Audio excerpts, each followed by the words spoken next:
Baik,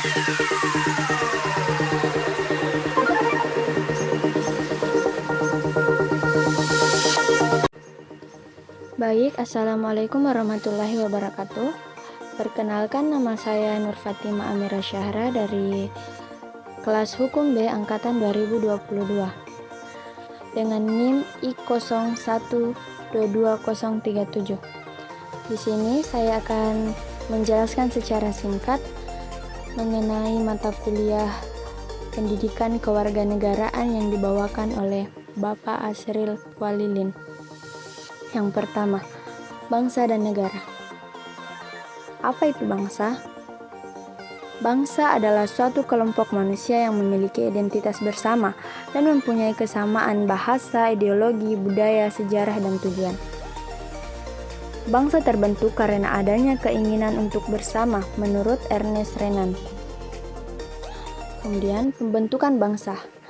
Yang pertama, keinginan untuk mencapai kesatuan nasional. Yang kedua, untuk mencapai kemerdekaan dan kebebasan nasional. Yang ketiga, keinginan untuk kemandirian. Dan yang keempat adalah keinginan menonjol dari negara lain.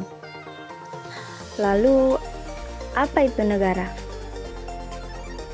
Negara merupakan suatu wilayah tertentu yang luas, yang memiliki batas, merdeka, serta diakui kedaulatannya, yang setiap warga negaranya akan terikat peraturan yang berlaku. Teori terbentuknya negara ada 4, yaitu yang pertama, teori ketuhanan. Teori ketuhanan merupakan teori tertua dalam kerangka asal-usul negara. Teori ini merujuk pada perjanjian terdahulu bahwa Tuhan adalah sumber kekuatan negara.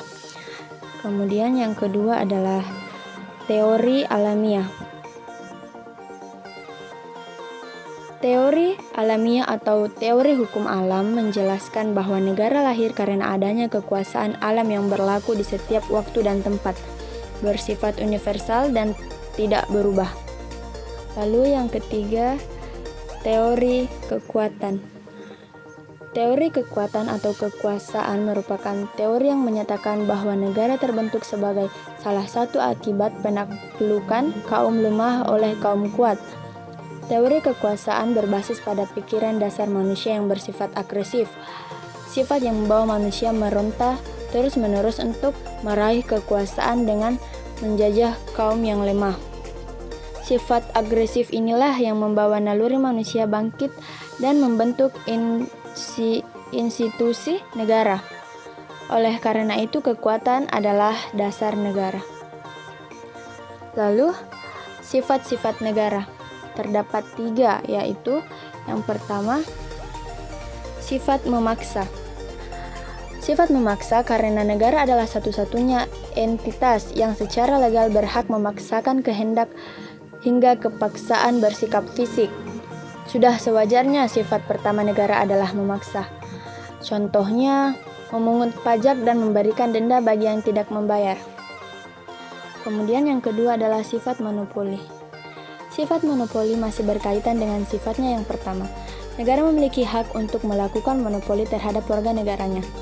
Contohnya, negara menetapkan tujuan tertentu dalam pencapaian sistem politiknya atau tujuan negaranya, atau bahkan ideologi yang dianut oleh sistem politik tersebut. Negara berhak memonopoli aliran ideologi, apa yang diperkenankan dan tidak bagi parpol. Kemudian yang ketiga yaitu sifat mencangkup semua atau all-encompassing embracing. Ketika sesuatu perundang-undangan ditetapkan, maka harus berlaku kepada semua orang tanpa pandang bulu. Artinya, setiap orang yang berstatus sebagai bagian dari warga negara suatu negara harus pula terkena aturan yang berlaku tersebut. Contohnya, membayar pajak, maka semua orang, baik orang biasa maupun pejabat, selama dia masih warga negara dan beroperasi di negara tersebut, maka terkena hukum yang berlaku. Lalu syarat berdirinya negara ada 4, yaitu yang pertama rakyat. Setiap negara harus memiliki rakyat atau penduduk, dan semua penduduk warga negara berkaitan dengan kekuasaan suatu negara. Yang kedua, wilayah. Setiap negara menempati salah satu lokasi yang ada di bumi. Yang dimaksud wilayah bukan hanya soal tanah, namun juga perairan dan udara. Yang ketiga, pemerintahan. Negara adalah benda mati, maka diperlukan seperangkat aparatur pemerintahan yang bertugas menjalankan peran dan fungsi negara atas nama negara. Mereka adalah pemerintah, suatu organisasi yang berkewajiban membuat aturan dan melaksanakan aturan yang kemudian bisa berlaku bagi seluruh warga negara atau penduduk. Lalu yang keempat adalah kedaulatan.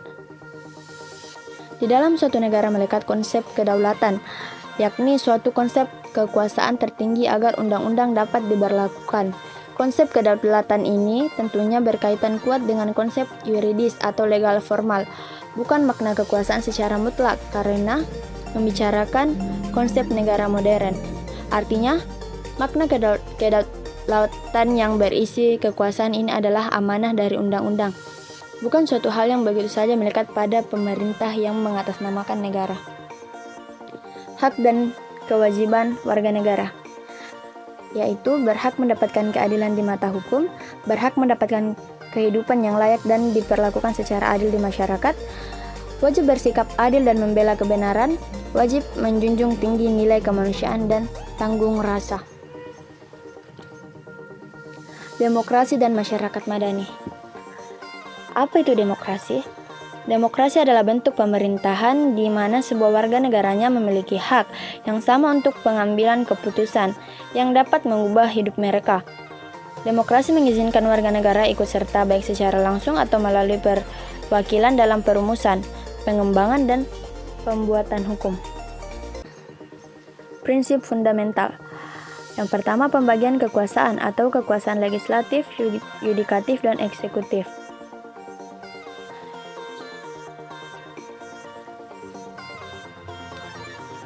Prinsip demokrasi, yaitu prinsip fundamental. Yang pertama, pembagian kekuasaan legislatif, yudikatif, dan eksekutif. Pemerintahan konstitusional. Partai politik lebih dari satu dan mampu melaksanakan fungsinya.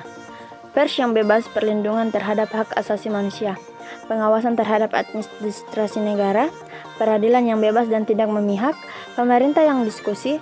Pemilihan umum yang bebas, dan pemerintahan berdasarkan hukum. Negara hukum menurut Profesor Muhammad Mahfud MD. Rechtsstaat dianut oleh negara Eropa kontinental yang bertumbuh pada civil law. Rule of law dianut oleh negara Anglo-Saxon yang bertumbuh pada common law. Apa itu masyarakat madani? Masyarakat madani adalah sebuah konsep atau bentuk masyarakat yang paling banyak didambakan. Masyarakat madani ditandai dengan adanya penekanan pada ruang di mana individu dan kelompok masyarakat saling berinteraksi dalam semangat toleransi di suatu wilayah negara. Kemudian, otonomi daerah. Otonomi daerah adalah hak wewenang dan kewajiban daerah otonom untuk mengatur dan mengurus sendiri urusan pemerintahan dan kepentingan masyarakat setempat dalam sistem negara kesatuan Republik Indonesia. Manfaat otonomi daerah yaitu mengembangkan kehidupan demokrasi, pemerataan keadilan, mendorong dalam memberdayakan masyarakatnya, meningkatkan peran serta masyarakat, mengembangkan peran dan fungsi DPRD, juga memelihara hubungan baik antara pemerintah pusat dengan pemerintah. Sekian penjelasan singkat dari saya, kurang dan lebihnya mohon dimaafkan. Assalamualaikum warahmatullahi wabarakatuh.